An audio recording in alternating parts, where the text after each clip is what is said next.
당신은 지옥을 흔들 수 있는 기름 부음을 받고 싶습니까?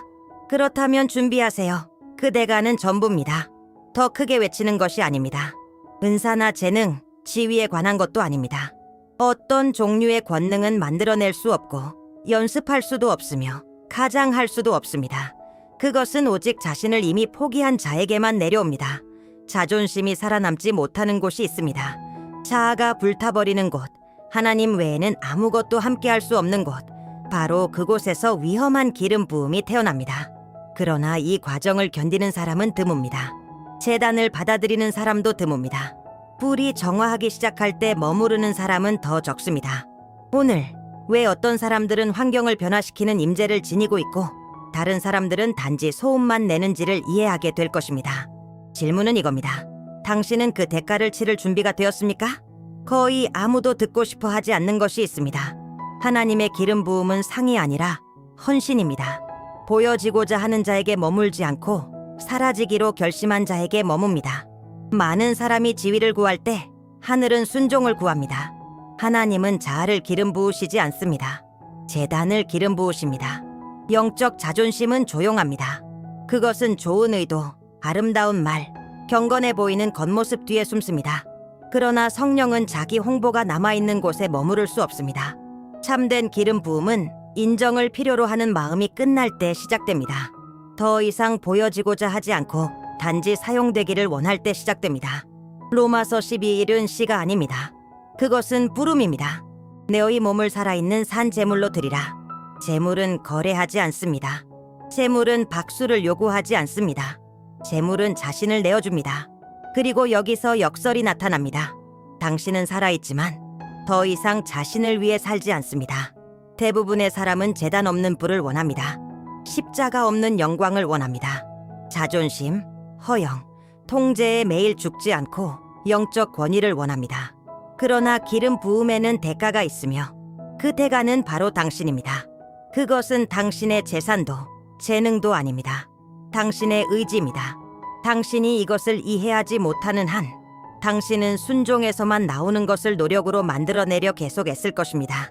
하지만 매일 죽는다는 것이 실제로 무엇을 의미할까요? 매일 죽는다는 것은 성격을 잃는 것이 아닙니다. 통제를 포기하는 것입니다. 매일 아침 자신의 의지가 지배하지 않도록 결심하는 것입니다. 자신의 욕망, 충동, 자연스러운 반응을 바라보고 하루가 시작되기 전에 그것들을 제단에 올려드리는 것입니다. 살아있는 재물은 예배 중에 감정적 사건이 아닙니다. 그것은 조용한 삶의 방식입니다. 아무도 보지 않을 때 당신이 자부심으로 반응할 수 있지만 겸손을 선택할 때, 원수를 갚을 수 있지만 용서를 선택할 때, 자신을 홍보할 수 있지만 침묵을 선택할 때 그것이 제단입니다. 그리고 제단은 불이 내리는 유일한 곳입니다. 많은 사람이 초자연적 체험을 원하지만 초자연적 결정을 피합니다. 전율을 느끼고 싶어 하지만 자신의 성품을 직면하기를 원하지 않습니다. 그러나 기름 부음의 기름은 육체가 순종된 곳에서만 흐릅니다.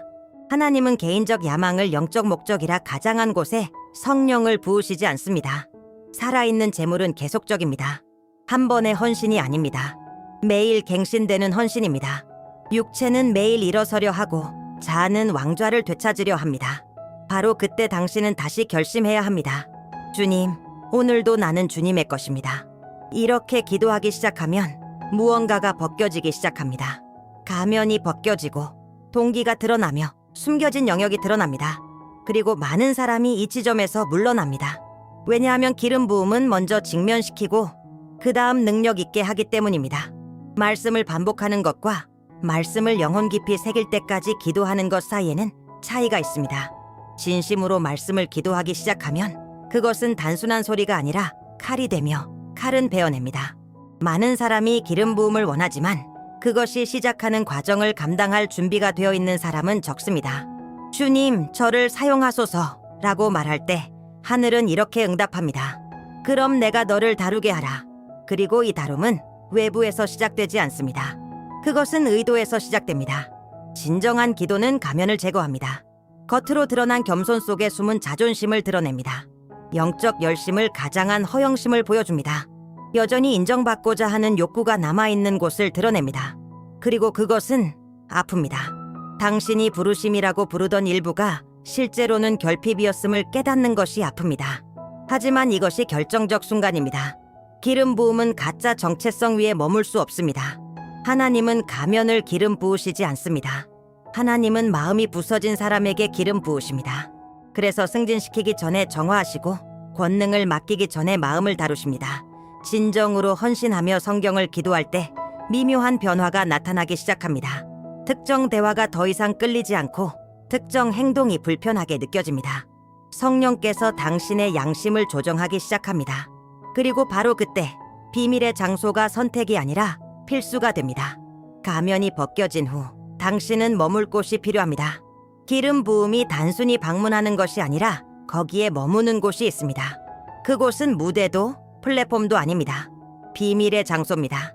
지극히 높으신 이의 은밀한 곳에 거하는 자는 전능자의 그늘 아래에 거하리로다. 거한다는 것은 잠시 들르는 것이 아니라 사는 것입니다. 많은 사람이 위기 때 하나님께 달려가지만 적은 사람이 임재 안에 거처를 세웁니다. 방문과 거함에는 깊은 차이가 있습니다. 방문자는 안도감을 느끼지만 거하는 자는 권위를 지닙니다. 시편 91편은 영적 부적이 아닙니다. 두려움이 올 때 반복하는 문구가 아닙니다. 그것은 위치 선정입니다. 전투가 시작되기 전에 하나님 안에 숨겨진 삶을 선택하는 것입니다. 아무도 박수치지 않고 아무도 인정하지 않는 침묵을 사랑하는 법을 배우는 것입니다. 오직 당신과 하나님만 있는 곳에서 말입니다.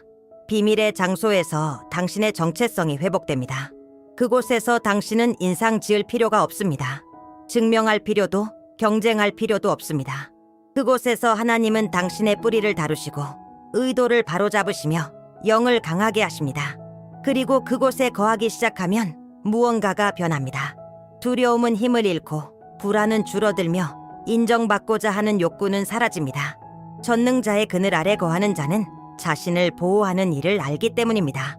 하지만 보호를 넘어 더 깊은 수준이 있습니다.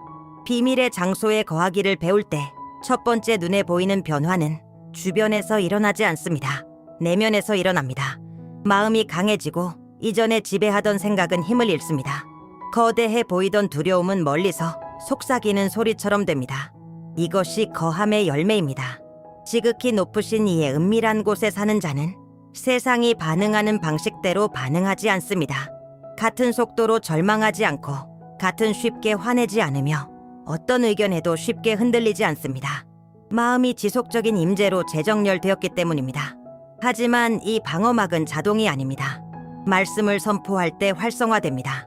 그는 나의 피난처시오 나의 요새신이라고 말할 때 단순히 구절을 반복하는 것이 아니라 영혼이 신뢰하도록 훈련하며 마음에 누가 당신의 역사를 다스리는지 상기시키는 것입니다. 진리가 자리 잡을 때 불안은 영역을 잃습니다. 그리고 더 많이 선포할수록 영적 분별력이 깨어납니다. 공격이 자리 잡기 전에 이를 감지하고 무거운 환경을 알아차리며 성령과 어긋난 것을 느낄 수 있습니다. 이것은 편집증이 아니라 영적 민감성입니다. 이 지점에서 강력한 일이 일어납니다. 상황의 희생자로 살던 당신이 기름 부음을 받은 자로 걷기 시작합니다. 이 정체성이 깨어날 때 새로운 선언이 필요합니다. 친밀함이 단순한 피난처를 넘어 사명으로 변하는 순간이 있습니다. 바로 주의 영이 내게 임하셨다고 선언할 때입니다. 교만이나 오만이 아니라 정렬입니다. 이사야 61장은 단순한 오래된 약속이 아닙니다. 정체성 활성화입니다. 이 구절을 기도할 때 보이지 않는 영역에서 무언가가 움직입니다. 과거 실패 타인의 의견으로 제한된 자신이 아닌 선택받고 구별된 자, 표시된 자로 자신을 보기 시작합니다. 기름 부음은 감정이 아닙니다. 능력입니다. 이것은 이름을 높이기 위해 오지 않습니다. 사명을 완수하기 위해 옵니다. 상한 자를 치유하고 포로를 해방하며 희망을 잃은 자를 회복시키기 위해 옵니다. 당신 위에 머무는 임재는 영적 장식이 아니라 책임입니다. 하지만 이 정체성은 겸손하게 받아들일 때만 지속됩니다. 기름 부음이 클수록 의존이 커집니다. 당신은 자신을 높이기 위해 성령을 지니는 것이 아니라 섬기기 위해 성령을 지닙니다. 이 진리가 마음에 내려오면 불안이 줄어듭니다. 완벽할 필요 없고 준비되어 있으면 됩니다. 특별할 필요 없고 순종하면 됩니다. 기름 부음은 순종에 반응합니다. 하지만 명확히 해야 할 필수 사항이 있습니다. 이 기름 부음은 결코 자기 홍보를 위한 것이 아닙니다. 당신 위에 머무는 기름 부음은 이미지를 세우기 위한 것이 아니라 사슬을 끊기 위한 것입니다. 이사야가 주의 영이 상한 자를 고치고 포로를 해방한다고 선언할 때 그는 기름 부음의 진정한 목적, 회복을 밝히고 있습니다. 하나님은 보여주기 위해 기름 부으시지 않습니다. 영향력을 위해 기름 부으십니다. 이것은 모든 것을 바꿉니다. 왜냐하면 당신이 지니는 임재는 단지 편안한 환경을 위한 것이 아니라는 뜻입니다. 어두운 곳, 상처받은 사람들, 불가능해 보이는 상황을 위한 것입니다. 기름 부음은 인간의 고통에 대한 신적 응답입니다. 하지만 비밀은 이것입니다. 권능은 순종을 통해 흐릅니다. 많은 사람이 특별한 경험을 느끼기 전에 행동하기를 기다립니다. 징후, 전율, 눈에 보이는 확인을 기다립니다. 그러나 기름 부음은 종종 움직임 속에서 나타납니다. 떨면서 기도하고 불안해도 말하며 보장 없지만 손을 내밀 때 천국은 당신의 순종을 만납니다. 이를 이해하면 자신에게 집중하는 것을 멈추고 주변의 필요를 보기 시작합니다. 삶이 자신의 싸움 중심에서 벗어나 다른 사람을 위한 해결의 도구가 됩니다. 섬길수록 기름은 더 흐르고 자신을 비울수록 그가 더 채우십니다. 그러나 이 기름 부음을 지속적이고 새롭게 유지하는 열쇠가 있습니다. 그 열쇠는 찬양입니다. 기름 부음의 한 차원은 오직 찬양을 통해서만 접근됩니다.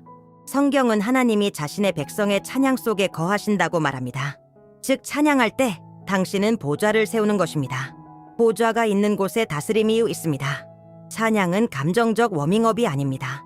그것은 영적 위치 선정입니다. 많은 사람이 하나님이 오시기를 기도하지만 찬양이 하나님이 임재하실 환경이라는 사실을 무시합니다. 불확실 속에서도 하나님의 신실하심을 높일 때 환경이 변합니다. 상황이 해결되었기 때문이 아니라 왕이 방에 들어왔기 때문입니다. 그분이 들어오면 혼돈은 권위를 잃습니다. 바울과 실라는 이 사실을 이해했습니다. 사슬에 묶이고 상처받고 부당하게 대우받았지만 그들은 노래했습니다. 해방을 기다리지 않고 먼저 찬양했습니다. 찬양은 인간의 힘으로 열 수 없는 것을 열었습니다. 이것이 보여주는 것은 무엇입니까? 찬양은 무기입니다. 적을 혼란에 빠뜨리고 억압의 고리를 끊으며 육체가 포기하고 싶어 할 때 영을 강하게 합니다. 그러나 참된 찬양은 편리함에서 나오는 것이 아닙니다. 신뢰에서 나옵니다. 모든 것이 잘 될 때 찬양하는 것은 감사이고 모든 것이 무너져 보일 때 찬양하는 것은 믿음입니다. 바로 이런 종류의 찬양이 기름 부음을 지속시킵니다. 하지만 더 깊은 것이 있습니다. 고통 중에도 찬양하는 것은 소수만이 감당할 수 있는 헌신의 수준을 요구합니다. 고통 속에서 찬양하는 것은 자연스러운 일이 아닙니다. 초자연적입니다. 모든 내면이 의문을 품고 불평하며 침묵하고 싶어도 그럼에도 주님은 선하시다 라고 고백할 때 영적 세계에서 강력한 일이 일어납니다. 이것이 기름 부음을 성숙하게 하는 찬양입니다. 누구나 승리할 때 노래할 수 있습니다. 그러나 참된 예배자는 자신이 형성될 때 노래합니다. 약속이 멀게 느껴질 때 노래합니다. 기도가 아직 응답되지 않았을 때 노래합니다. 이런 찬양은 감정에 의존하지 않고 결단에 의존합니다. 그리고 결단은 권위를 낳습니다. 이사야가 말한 것처럼 무게 대신 찬양의 옷을 입을 때 당신은 압제에 자신의 정체성을 내주지 않겠다라고 선언하는 것입니다. 고통이 믿음을 지배하지 않도록 선언하는 것입니다. 이해를 넘어 신뢰하기로 선택하는 것입니다. 보이지 않는 곳에서 사슬이 약해지기 시작합니다. 적은 분위기를 이용합니다. 숨 막히게 하고 압박하며 혼란스럽게 하려 합니다. 그러나 찬양은 환경을 변화시킵니다. 영적 공기를 정화하고 마음의 위치를 바로잡으며 당신이 아직 이해하지 못하더라도 하나님이 누구신지 영혼에 상기시킵니다. 골짜기에서 더 많이 찬양할수록 산에서는 더 강해집니다. 하지만 찬양 이후에는 다른 단계가 있습니다. 음악도 말도 없는 곳, 오직 침묵과 기다림만 있는 곳, 그리고 바로 그 침묵 속에서 많은 사람이 포기합니다. 찬양 후에는 침묵이 옵니다. 침묵 속에서 영혼이 시험받습니다. 하나님을 기다린다는 것은 단순히 시간을 보내는 것이 아니라 아무것도 움직이지 않을 때도 신뢰하는 것입니다. 이사야 43실은 여호와를 바라는 자는 새 힘을 얻는다고 선언합니다. 이는 오직 멈춤 속에서만 태어나는 힘이 있다는 뜻입니다. 서두르거나 불안해서가 아니라 지속적인 신뢰 속에서 나옵니다. 기다림은 때를 벗어난 행동의 유혹을 견디는 것입니다. 많은 사람이 큰 죄 때문에 기름 부음을 잃는 것이 아니라 인내하지 못해 잃습니다.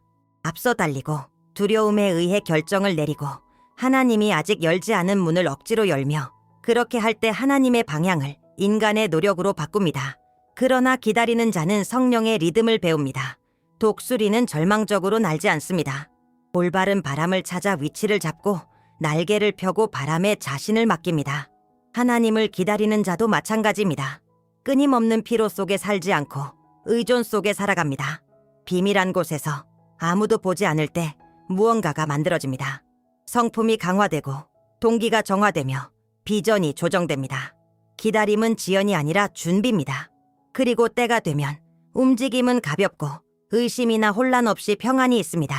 하지만 이를 지속시키는 것이 있습니다. 적이 흉내 낼 수 없는 것. 그것은 순수함입니다. 적이 흉내 낼 수 있는 것이 있습니다. 은사, 아름다운 말, 외적 현상까지. 그러나 흉내 낼 수 없는 것이 하나 있습니다. 순수한 마음. 예수님은 말씀하셨습니다. 마음이 청결한 자는 복이 있나니 하나님을 볼 것이며, 하나님을 보는 것은 단순한 미래의 경험이 아닙니다. 영적 지각, 민감성, 참된 친밀감입니다. 그리고 이 시각은 오직 하나님 앞에서 깨끗하게 살기로 결심한 자에게만 주어집니다. 기름 부음은 깨끗한 그릇에서 더 잘 흐릅니다. 완벽한 그릇이 아니라 회개하고 진실하며 투명한 그릇. 순수함은 싸움이 없다는 뜻이 아닙니다. 죄에 동의하지 않는다는 뜻입니다. 넘어지고 일어나며 빠르게 인정하고 작은 타협이 큰 틈을 만들지 않도록 하는 것입니다. 기름 부음을 지닌 자에게 가장 큰 위험은 박해가 아니라 오염입니다. 마음이 원칙을 타협하기 시작하면 기름의 명확성이 흐려집니다. 민감성이 줄고 성령의 음성이 멀어집니다. 하나님이 떠나서가 아니라 소음이 많아졌기 때문입니다. 순수함은 보호입니다. 임재를 지키고 흐름을 깨끗하게 유지하며 영적 권위를 지속시킵니다. 시끄러운 그리스도인은 사람들을 감동시킬 수 있지만 순수한 그리스도인은 지옥을 위협합니다. 그러나 순수함은 인간의 노력에서 나오는 것이 아닙니다. 불에서 나옵니다. 하나님의 불은 당신을 파괴하러 오는 것이 아니라 정화하러 옵니다. 하나님의 불은 편안하지 않지만 필요합니다. 당신의 정체성을 소멸시키러 오는 것이 아니라 정화하러 옵니다. 목적과 맞지 않는 모든 것이 드러납니다. 잘못된 동기, 나뉜 의도, 숨겨진 영역, 불은 드러내고 제거합니다. 디모데후서 2장에는 스스로 정화하는 자가 존귀한 그릇, 거룩하고 주께 유용한 그릇이 된다고 기록되어 있습니다. 주목하세요. 유용함. 순수함은 오염 없이 사용되도록 준비시키고 당신의 내면을 하나님이 당신을 통해 이루고자 하는 것과 일치시킵니다.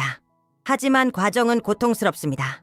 정화된다는 것은 변명을 포기하는 것을 의미합니다. 하나님이 만지길 원치 않던 영역을 맡기는 것을 의미합니다.